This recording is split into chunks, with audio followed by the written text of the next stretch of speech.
Welcome to The Grounded Leader, Ayurvedic wellness for leaders who want to succeed from a place of balance. A podcast where ancient practices meet ambitious goals to help you operate with strength, clarity, and grounded intention. I'm your host, Sweta Vikram, an Ayurvedic doctor, trauma informed yoga teacher, award winning author, mindfulness coach, corporate wellness speaker, adjunct professor, and a lifelong student of what it really means to lead with clarity, purpose, and peace. Each week, we'll explore holistic wellness, how to excel in authentic leadership, and live with balance and purpose. Let's dive in. Today's conversation is about something we don't talk enough about in leadership: how giving back anchors us. My guest is Priya Ramteke, and I have to also tell you, she is my parents' favorite human being. So I need to put it there. And I've known Priya since we were 17, and I have been in awe of how she's navigated motherhood, career, being a daughter, being a leader, being a wife, and being an awesome sauce friend. So this episode is super special.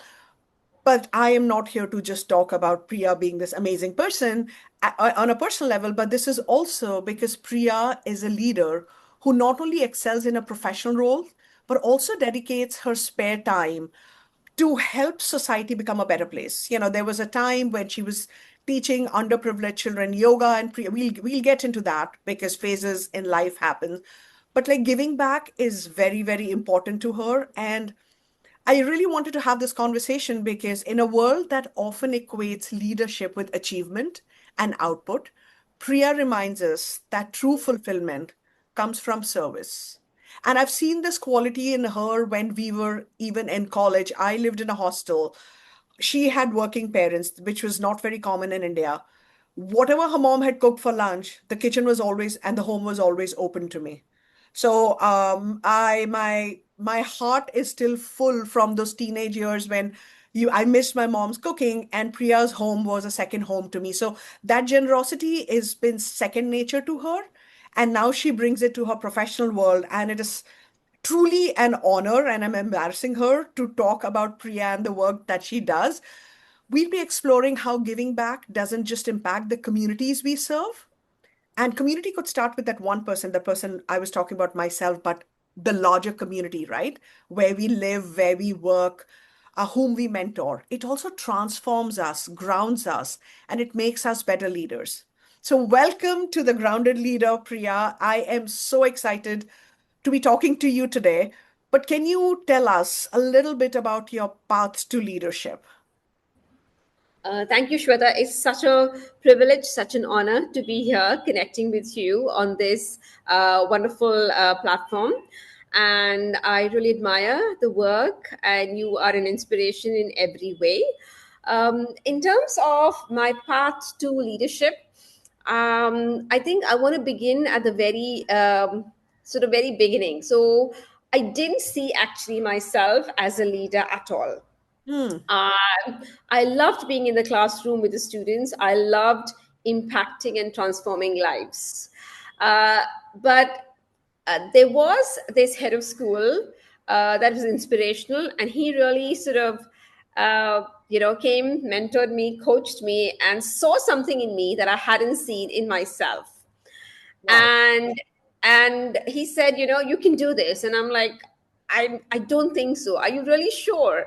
And he was like, look, when you're in a class teaching science, you can impact at the most 20 students at a time. But when you become a leader, you have the ability to set up cultures and systems and structures that transform many lives. Hmm. Okay. And those words really stayed with me. And it is thanks to him, his coaching and his mentoring, that I find myself leading students, supporting teachers, and supporting my colleagues. I want to say that I chose leadership because I felt that I would be able to serve my students Hmm. and serve my colleagues in more ways than I could than by just being in the classroom. Yeah. Well, I love that. And the world needs more clones of you because I've seen how your colleagues respond to anything you post on LinkedIn. Like it's very inspiring. It's not like, oh, let me just like it because she's in this leadership position and let's suck it up. It's not that. There's a genuine interaction and engagement, and it feels very heartfelt. And Priya, extending your leadership, I know things have changed, and I would really like to talk about that. Like you do this in the classroom. I know what a beautiful role model you are to your daughter, right? And so, how do you extend that to your communities? I remember there was a time you were teaching yoga to underprivileged children in the community. And I thought that was so beautiful because, a lot of us have donated either money or paid for part of the education, but I was like, you are giving them this power where they know how to turn inward instead of depending, because they rarely have access, right? Forget yoga studio. Even a doctor might not be always the easiest, therapist completely out of the budget, right? Or conceptually too. How did you extend that leadership to teaching yoga to underprivileged children? What brought you there? And how has that been for you, the whole journey? I think if I have to say one word that comes to my mind when I look back on that experience, when I back on that experience, was transformative. Hmm. It taught me things about myself that I didn't know I could do. It almost made me realize that it almost made me feel very, very grateful for what I had actually. Okay, and giving to these children who were so welcoming. They were so connected with me on the mat and off the mat Wow. within a matter of one session with them, because they just gave themselves wholly to the practice, to the yoga. They wanted to learn, they wanted to do what I said, they were willing to help each other. And I was teaching yoga in a space, in a space just outside a hotel, in the middle, nearly virtually next to a street, with rodents in the background, Wow. splitting across from one wall to the other in this hotel. And the children were unfazed by that. Of course, it scared me a little bit. Of But we would course. sit down for our pranayam, and there would be sort of rats scurrying about in the background. And I felt like, if you just concentrate on the gifts that the universe and the life has to offer to you, and you focus on that, then there is no room for pessimism or negativity. And that gift I carry with me. Those children gave me that gift, and I carry that with me in all aspects of life. So they taught me a lot than what I could teach them. So I think that's how it came about. In terms of how I got into this, so I have a like-minded set of friends who believe in giving back to the society. And when this opportunity came up, I just held on to it. I want to do more, but unfortunately I stopped, because there was a phase in my life where I felt like I needed to fill my cup before I could give a little bit more. And but you know Now that you've asked me that question, Shweta, it really gave me more than what I gave them actually. But that is so beautifully honest and reflective, Priya. Both parts of what this experience. See, the teacher and the leader in you both showed up. You knew how to navigate the room, you knew how to hold space. So if the children felt connected somewhere, I teach yoga to survivors of rape and domestic violence. And the one thing that I've learned is language. Our body language and the words that we use can either make or break people. So, somewhere you held that physical and emotional space, but also that kindness, which is such an inherent quality in how you were raised and how you navigate the world, how I've experienced you as a friend, right? But I also think, like, professionally speaking, like the teacher in you instinctively knows. Even when we were kids, you instinctively knew how to study better than the rest of us. Like, Yeah. you've always known, instinctively been a teacher. But it's so amazing that you acknowledge the people who have showed up and showed you what you're capable of. Sometimes we all need that one person who believes in us. When I started teaching at the business school, I had one person who told me, why not? I was like, yeah, I never thought of it, exactly what you said. And for one person to show you, not even believe, like that Yeah. is also a way in which you can have an impact.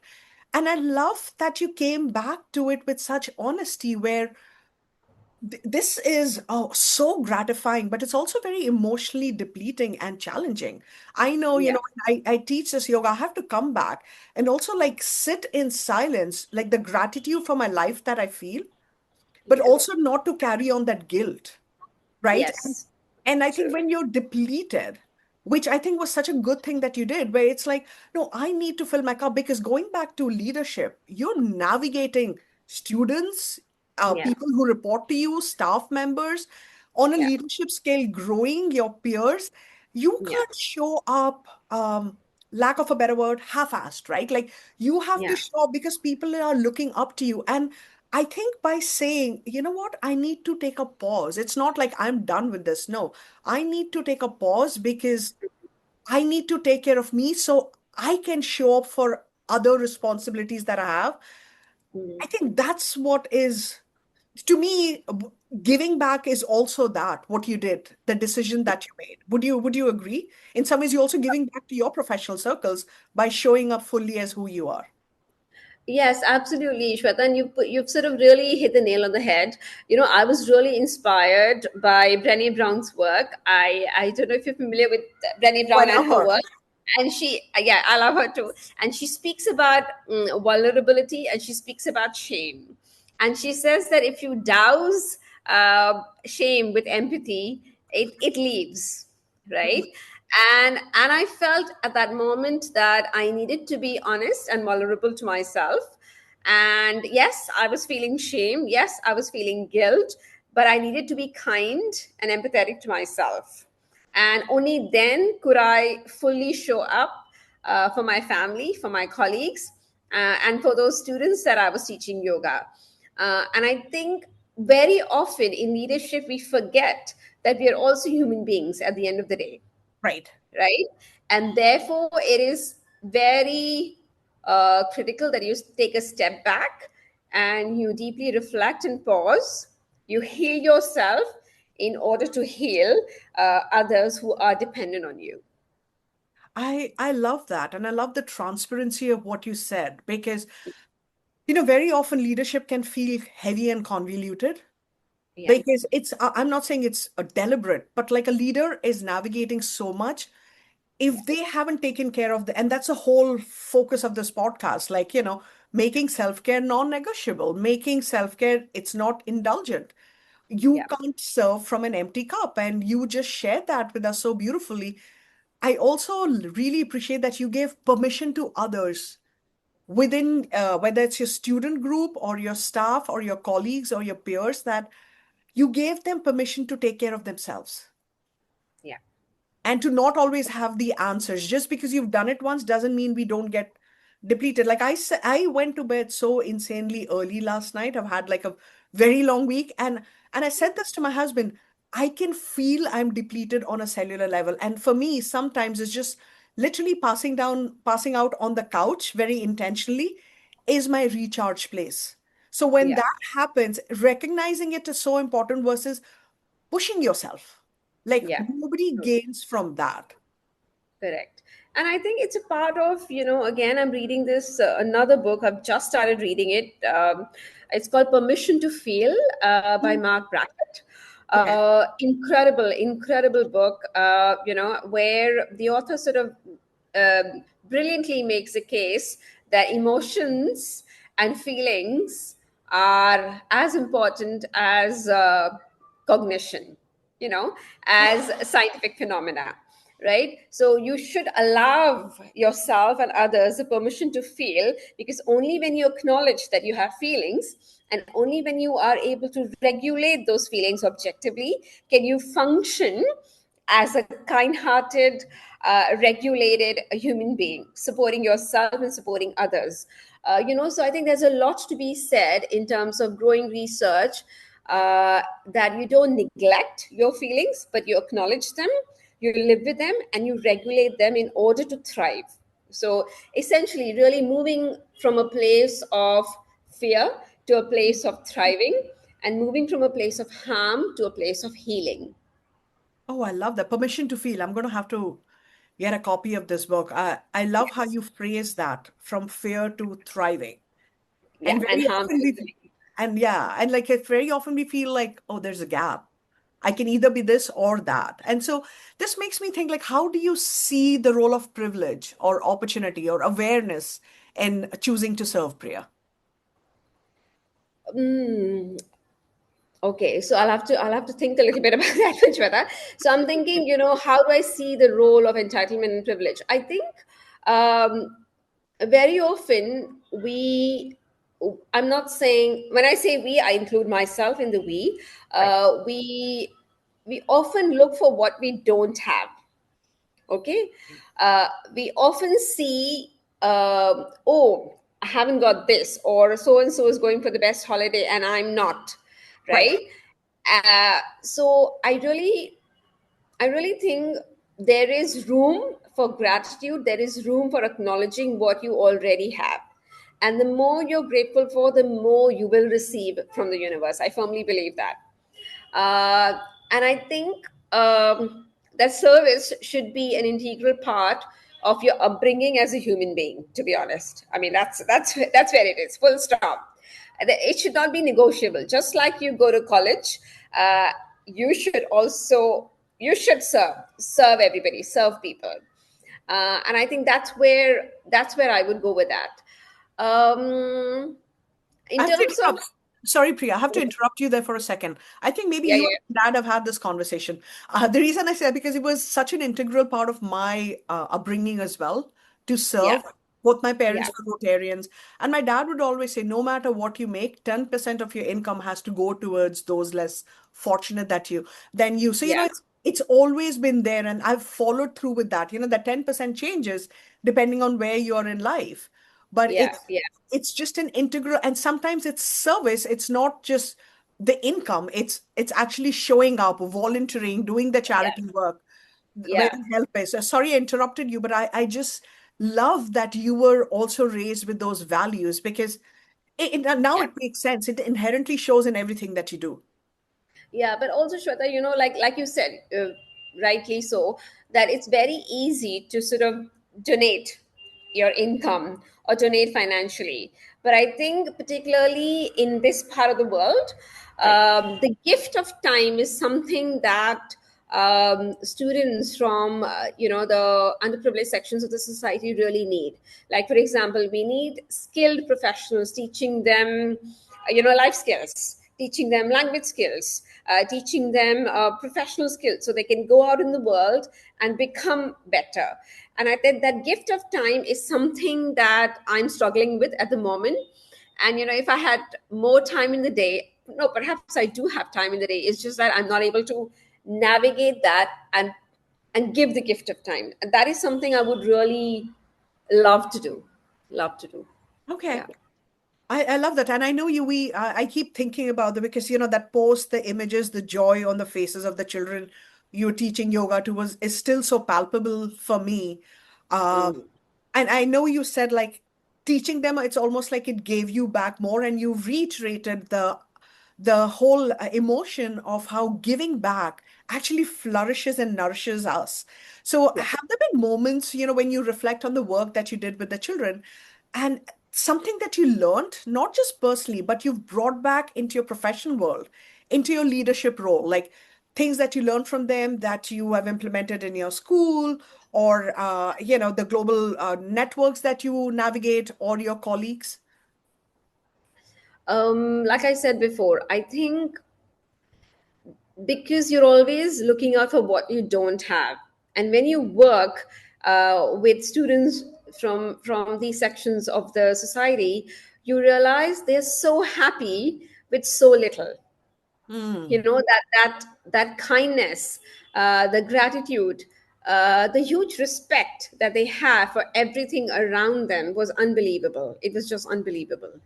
And the ability to be accepting of somebody who doesn't belong to their world, be so Oh, open minded, and be so interculturally aware and communicate so effectively is something that I always bring back. These students may not have the best language skills in English. Okay, they don't know how to communicate effectively. They don't have proper yoga mats. They didn't have proper yoga clothes. But Right. that didn't deter them from doing yoga, right? And then I have seen other members where we won the perfect pair of yoga pants and the perfect yoga mat to do yoga, right? Right. So I think that adaptability, that agility, and that open mindedness that these children had is something that I carry with me everywhere I go, I, and the gratitude.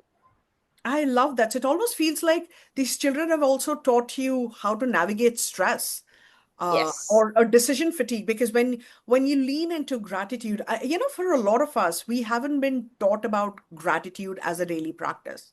It's become a meme and a cliche now, but I think a lot of people still struggle with it because we've been Yeah. taught, oh, gratitude when you get your first job, that Yeah. promotion, that vacation, that kid, and all of that stuff versus, hey. So there was a time I was teaching mindfulness to incarcerated men and women.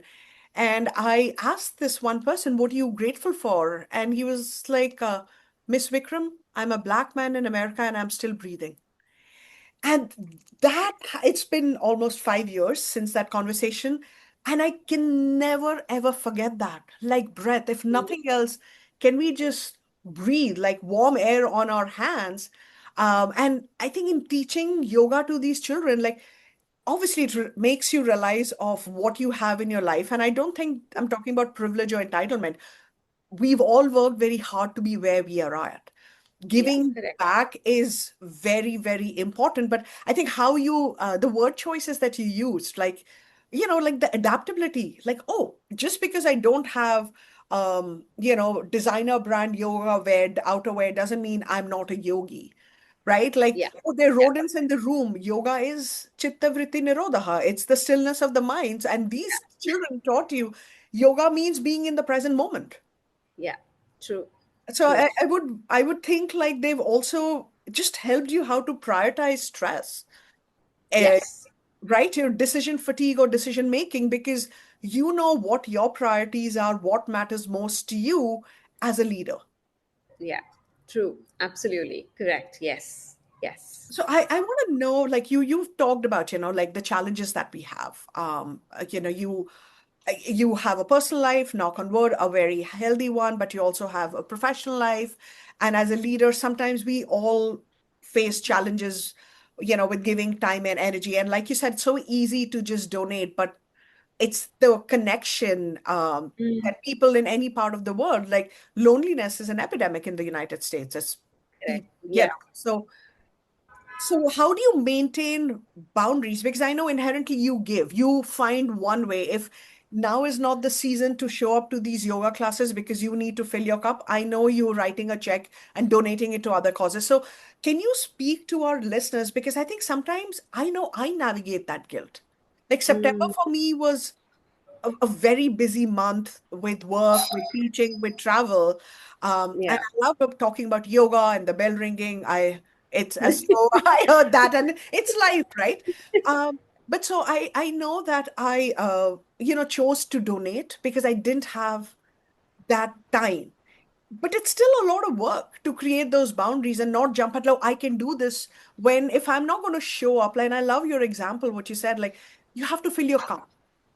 And if Yeah. I'm going to show up and I'm not feeling 100%, I'm not helping anyone. So, can you share a few tips with us how to maintain these boundaries so giving back doesn't become draining instead of fulfilling? Yeah. So I think, Shweta, one the other thing that sort of helps me regulate myself and my energy is meditation. Hmm. Okay, so I practice a form of meditation called Vipassana meditation, which essentially means seeing things as they are. Okay, and the sort of the foundational principle of this meditation is that change is the only constant in life. Okay, and your body, your emotions, everything is fleeting and is changing rapidly in the blink of an eye. Okay, so that makes you very self-aware that you know because everything is fleeting and because you are very aware, it's best that you look at things objectively. Okay, and this form of meditation really helps you sort of uh, be aware, be present in the moment of, and recognize the changing nature of things. Oh, Okay, wow. so ever since I've started sort of practicing this style of meditation, it helps me deal with things as they are in the present moment. Okay, Okay. because stress is caused by jumping to conclusions about the future or by thinking about things that have gone wrong in the past. But Wow. you can't bring back the past. The future is not here yet. You only have the present moment to deal with. So Mm, I think when I wander off into the future or when I wander off into the past, I bring back myself to the present through the practice of vipassana, through the practice of anapana, which is focusing on your breath and okay. body sensations. So that is the first thing I feel like that really helps to sort of keep me grounded, keeps me real, and keeps me in the present moment. So I would encourage all the listeners to practice some sort of mindfulness technique, Mm, in order to be aware of the present moment. The second thing I try to do is I practice yoga, go for a walk, so you're able to regulate those energies and those emotions that you're feeling. yeah. um, and I think you also have to recognize that yes, you want to give, you want to serve the people. There's nothing wrong with that. But if you don't serve yourself, you're not going to be able to serve with the generosity that these other people need to be served with. Oh, So I wow. think it's Say that very again. important. Priya. That was so profound. The generosity with which the people need to be served with. Correct. Yes. Because you cannot shortchange service, you cannot shortchange generosity, Mm, right? Um, I mean, this is what I truly believe. You have to give it your all. If you're not able to give it, then you have to say, okay, how can I make this better? How can I does stepping back allow you to give more of yourself? So I think that's what you have to also acknowledge. And then again, like you said before, if you're not able to give or serve, you don't have to be hard on yourself and go on a guilt trip and shame yourself for it. You have to say, okay, I need 10 days, 20 days, 100 days to recover and then give back. And there's nothing wrong with that. Things happen in life that you have to deal with. Like I shared with you before, my mother's illness and her passing away was a very sort of a very difficult movement, very difficult sort of episode in my life, I'm so and I sorry for needed your time. loss. Yeah, I needed time to deal with that, and I said, "This is what I'm dealing with now. I need to heal myself from this. Only then will I be able to give." And I think there's absolutely nothing wrong with that. And I think the mindfulness practice of vipassana help me recognize that I needed time for myself. And I think the other thing I would suggest is, one thing I really am grateful for is having friends. Okay, and girls need girlfriends in their life. I mean, I'm a big fan of that. And I think having conversations with your friends about these things also helps, and they help you navigate these complexities, the sadness of life, in a way that others can't. And I think having good friend circles who can help you, be honest with you without being unkind to you, and bring you back on the path of healing is also critical. So I think all of those things really help in terms of service not becoming a drain on you. I so appreciate every word that you've said, Priya, but my mind keeps going back to when you said Vipassana meditation. It all starts with self-awareness, right? So even Correct. recognizing that, like for a lot of leaders, burnout happens because they wear it as a badge of honor. We Yeah. are romanticizing 80-hour weeks. We try to, we applaud people who sleep for 3 hours a night. So when we have Yeah. a leader like you who's saying, no, kindness starts from yourself. Yeah. You can't pour from an empty cup. I Yeah. think it's giving people the permission. to look at themselves, Yeah. right? Like I Okay. am sure this happens to most people, but like I know Yeah. if I haven't slept, my emotions are so out of control that nothing intense or crazy. Again, because of Yeah. self-awareness, I'm very aware I don't feel like there's almost a dissociation when I'm like looking at my feelings and I'm like, they don't feel like mine. And I think to Mm, me, it's so beautiful what you said, is it starts from really getting to know yourself. correct. Absolutely. Yeah. So, And then again, allowing yourself to be sometimes, it's okay to feel uh, not okay. It's okay to feel sad. It's okay to be angry. It's okay to feel shame. It's okay to feel guilt. Okay. But those are all fleeting emotions, right? And it's not this or that. Emotional and mental health isn't this or that. Okay. It's a continuum, right. right? So you have to acknowledge, be aware of it, and allow yourself, and also not get wound up or bound by it, that this is permanent, because it isn't. It's very fleeting. It's all changing all the time. You I have to look at it absolutely love objectively. that. Yeah, you have to look at it objectively, observe it, and see that it passes. It doesn't stay there forever. I think that is what sometimes we forget. We live with it thinking that this is permanent and this is never going to go away, but it goes. Right, because even the clock is right sometimes, right? Yes, So like it is. everything is transient, everything is ever evolving. And Correct. it's interesting you say that because I've been thinking about this. Nothing is forever. Yeah. While it can be scary, it's going to what you were talking about. You said it so beautifully. Like all the chaos happens, the turbulence is because in many ways, even anxiety, right, is because we're so stuck in a past that we can't change and a future that we have no control over. And we're losing what we have is the moment that we have in front of us. So, Priya, one last question before we wrap up. Like, what leadership qualities have you found that are strengthened through service? Like, for you anyway, like what is it that you bring? And in the bio, everyone, I'll be sharing more about what Priya does. I didn't do a formal introduction because I am representing myself. I think I'm also representing my parents in talking to Priya because she's one of the kindest human beings and extremely extremely successful woman whom I know, and I don't see that often, kindness and success. So, what leadership qualities have you found through service, or they've strengthened? So I think empathy comes to mind, Shweta. I think Okay, you have to be empathetic. You have to be a good human being, and you have to listen to people in order to respond, not react. okay, Okay.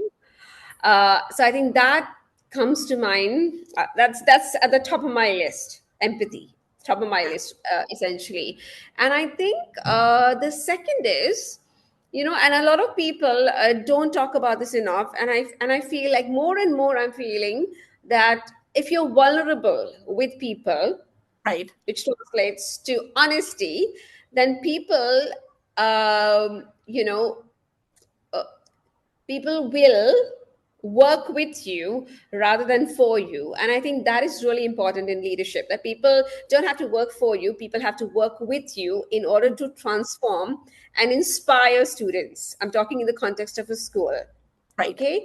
And it has to be collaborative and collegial, because at the end of the day you are making human beings who are probably going to be leaders of the world in the future. So you have to model by example. So empathy comes to mind, agility comes to mind. You have to be adaptive as a leader. You have to treat people with kindness and respect at the same time. But also there are some non-negotiables, right? Kindness is non-negotiable, Mm. right? Trusting, being professional, showing up is non negotiable. Staying grounded is non negotiable. I think those are things that you clarify as you build your relationships with people. And it has to be a trusting environment, a trusting relationship. Thank you so much, Priya, for your time and for being here. This was an incredible conversation. I think everyone will agree. We've learned so much from you about how leaders can really show up for others and themselves. And it starts with kindness empathy. I'm paraphrasing all the good stuff that you said.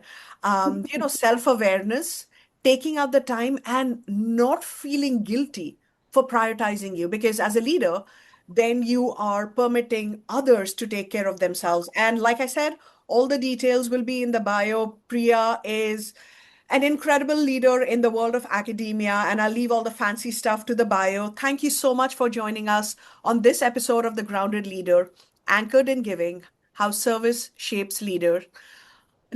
A huge thanks to Priya Ramteke for reminding us that leadership isn't just about influence or results. It's about staying anchored through service, compassion, integrity, kindness, and giving back. If this conversation sparked something in you, I invite you to reflect on one small way you can contribute to your community this week. And as Priya said, it's not all just about donations, it's also about really showing up and making that human commitment and connection. Remember, fulfillment as a leader doesn't come from how much we achieve, but from how deeply we connect and serve. If you enjoyed today's episode, please share it with a colleague or friend or anyone who might benefit from this reminder.